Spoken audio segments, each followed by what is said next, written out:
Hello and welcome to Thought for June the 13th.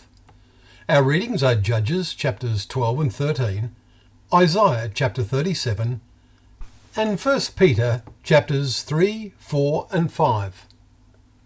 And our thought today is, when the chief shepherd appears, you will receive. Today we read the concluding chapters of Peter's first epistle. What a challenging message Peter conveys to the elect exiles of the dispersion, as he says in chapter 1 verse 1. As Paul was the apostle to the Gentiles, see Galatians 2 verses 8 and 9, so Peter is the apostle to the natural Jews who have come to believe in Jesus, who have left Israel for the relative safety of Pontus, Galatia, Cappadocia, Asia and Bithynia.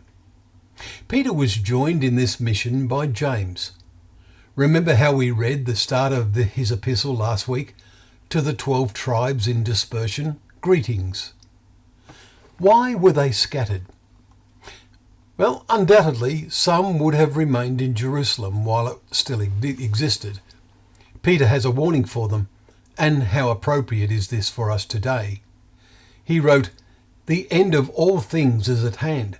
Therefore, be self-controlled and sober-minded, for the sake of your prayers. Above all, keep loving one another earnestly."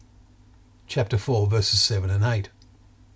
And then in his final chapter, "And when the chief shepherd appears, you will receive the unfading crown of glory." Verse 4. We must take these words of Peter to heart ourselves.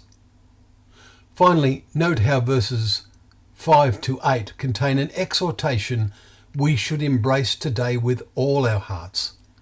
Clothe yourselves, all of you, with humility toward one another. For God opposes the proud, but gives grace to the humble. Humble yourselves, therefore, under the mighty hand of God, so that at the appropriate time he may exalt you, casting all your anxieties on him, because he cares for you.